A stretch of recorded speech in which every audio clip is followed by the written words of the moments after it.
નમસ્કાર. પાછળ હજુ બધા પેમ્ફલેટમાં જ પડ્યા. નું સન્માન કરશે ઝડપથી.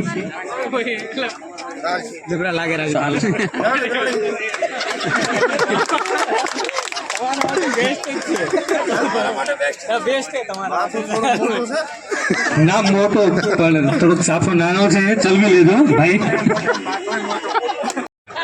આજ મને થોડે એમ નથી હો. તમે સમજો મારું યાર.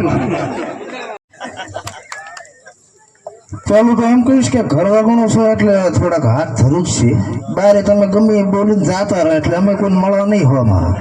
અને એને બધે હોમ જ મળવાના. પાછા કાલે એમ કહીશ કે શું બોલતો હતો. આમ તો ઘરના કોઈ શકન લેવા કરતો નથી, પણ અમારા હસમુખભાઈ આટલું માન સન્માન આવ્યું છે. આવડા મોટા માથામાં તમે આવડો નાનો સાફો પહેરાઈ અને શિયાળામાં ઢાઈટ ના આવી તમે કોબળી ઉઠાડી છે, તો તમારો ખૂબ ખૂબ આભાર. અહીંયા બધા એનો ખૂબ ખૂબ આભાર. બાકી દીકરી વાલનો દરિયો તો શું દીકરા લોખંડનો હરિયો? જો લોખંડનો હરિયો બની નારી હોય તો ઘરે જઈને બાઈને કાકાને કહેજો કે આરાધના બચ્ચન સરકારી મંડળીમાં જોડાઈ જાજો. અને કુળદીપક બનવું હોય તો આરાધના બચત મંડળી જ બનાવશે. તો મને કેમ ખબર છે કે અમારા ઘંટિયા હતા. આ વાત ઘરોથી પહોંચી તો ઘરમાં આવવાની છે. અમારા ઘંટિયા અમારા પાછળ શું કર્યું? અમારા હાટુયાને દેવું કર્યું. અમે અત્યારેથી દેવું ભર્યું. તમને શું લાગે છે કે હું ઘંટિયાનો આભાર માનું? ઊંઘમાં ગાળે જોઉં છું તો આપણા છોકરા આપણાને ગાળે ના જે. એના હાટુ આરાધના બચત મંડળી હારે જોડાઈ જાજો. અને 500 રૂપિયા 1.5 લાખ મારો કાકો ના હાલે, પણ આ કે હાલે છે એટલે સારું છે અને મજા આવી.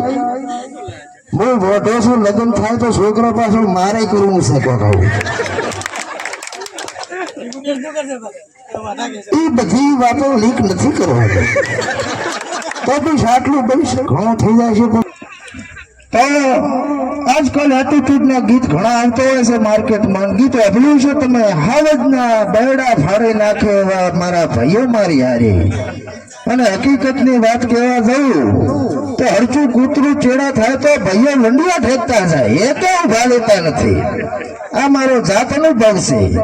અને એ જ હાવજનો બેડો ફાડે એવો મળશું જે કોઈ દાડો ઉભો રહ્યો નથી, લંડિયા ઠેકી ગયો છે. હમણાં અમારે દાદા આમ ફૂલ ઢગલી થઈને બેઠા, દારૂ પીવાનો ચાલુ છે. સાઈડમાં રાજસ્થાની ગીત વાગે હરું. નગદો દાદા કે હા બોલો બેટા. નગદો આટલો મત પીયો. મન કે શું ભેગું આદાનું કીધું?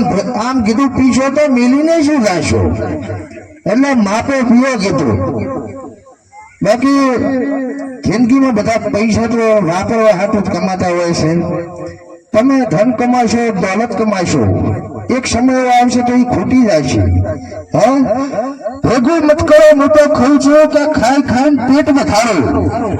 કેમ કે ધન દોલત ઘટી જશે, પેટ વધારેલું કોઈ દી ઘટશે નહીં. અને છોકરા પૂછે કે બાપા શું વધારશો, તો પછી કહેવાનું ઘા છે ને.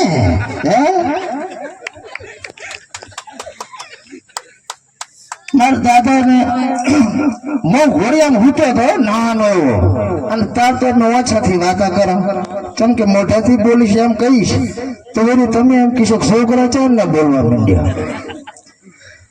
મારા દાદા મારા પાછળ કોઈ રહેવા જતો નથી. જેમ પહેલા મેં તમને વાત કરી તો હું ઘોડિયામાં પડ્યો દાદાને કહ્યું, દાદા આમ બધું ઉલાડી મજ્જુ કોઈક વધવાજો.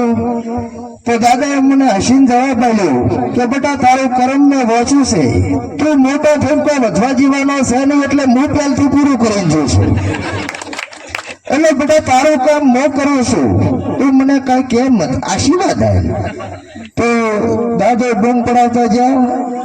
અને અત્યારે સાહેબ શ્રીએ કીધું કે 75 વર્ષે મોત આવી જાય, પણ અત્યારના ખોરાક પ્રમાણે 40-50 પહોંચ્યા છે.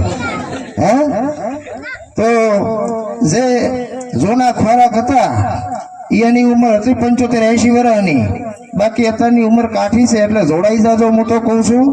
એટલે છોકરો ચેડે ગાળે નાજે નકા વજન કોટે જોછી નાખશે કે ના 1.5 કિલોની નહીં 20 કિલો વાળી ના હોય બેન. હવે આટલું ઘણું હે હવે કેતા આપણે પગે પડી પડો